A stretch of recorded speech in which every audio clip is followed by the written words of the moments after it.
Sin duda No que en doubt materia de that insofar as integration of the Americas, we are lagging behind. And the best way to illustrate this is to compare what has happened in America with what happened in Europe. Last century, the Europeans had 2 world wars that with a toll of more than 70 million casualties. But at some point, they had the wisdom, the courage to abandon the rationale of line Maginot or Siegfried line and to embrace the Maastricht treaty with the leadership and the vision of such renowned statesmen like Adenauer, De Gasperi, Haussmann, Truman. They began to build what today we know of as European Union.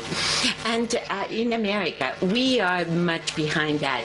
In America, 20 years ago, President Bush's father raised the idea of a free trade area from Alaska to Fireland, generating a lot of enthusiasm in the region, but it never came true, never materialized. And so the time is right now, because Latin America has been for too long the continent of hope or of the future. But a continent cannot be a promise forever.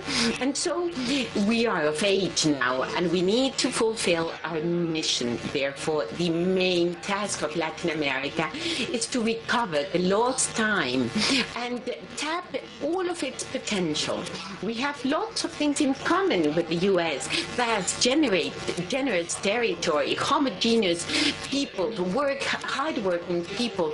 We don't have racial problems that affect some African countries or the wars that waged in Europe, nor the religious conflicts of Europe itself. And therefore, Latin America is called to compromise, or rather commitment with its own fate. Modestly, if I could suggest to President Obama, we hope to have a partnership that it's 2.0. One where we have all responsibilities and not an existentialist alliance, because existentialism has never been enough to face the major problems, but rather a partnership of collaboration. Latin America and the United States have a lot to gain from this alliance that also has to reach out to 2 of the most important challenges of the 21st century: energy, to have clean, safe, renewable energies, and water. If global warming keeps on going, could be the most scarce resource of our century, and also face the major problems of modern society that cannot be faced unilaterally: organized crime, terrorism, drug trafficking, global warming.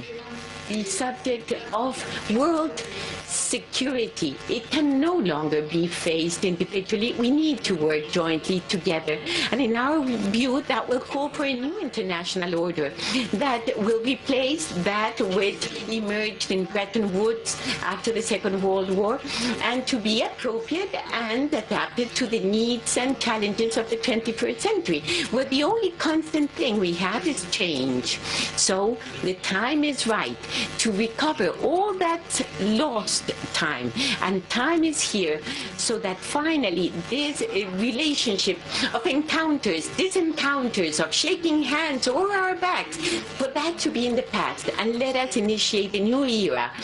Collaboration, re-encountering, frankly, effectively, concretely, that will truly face and solve the major problems, that will also open up the doors to tap the main opportunities. This society of knowledge and information is knocking on our doors. Latin America was late to the Industrial Revolution. We cannot be late in this tremendous revolution, which is so much deeper, which is that of knowledge and information. And it has been very generous with the countries that want to embrace it, but very cruel with those countries that do not tap it. No child should be left behind. I've heard this from President Obama. And here we say in Latin America, no country should be left behind. Thank you. Del presidente Piñera. Damos por finalizada esta conferencia de prensa conjunta a los presidentes de Chile y Estados Unidos. Agradecemos la presencia.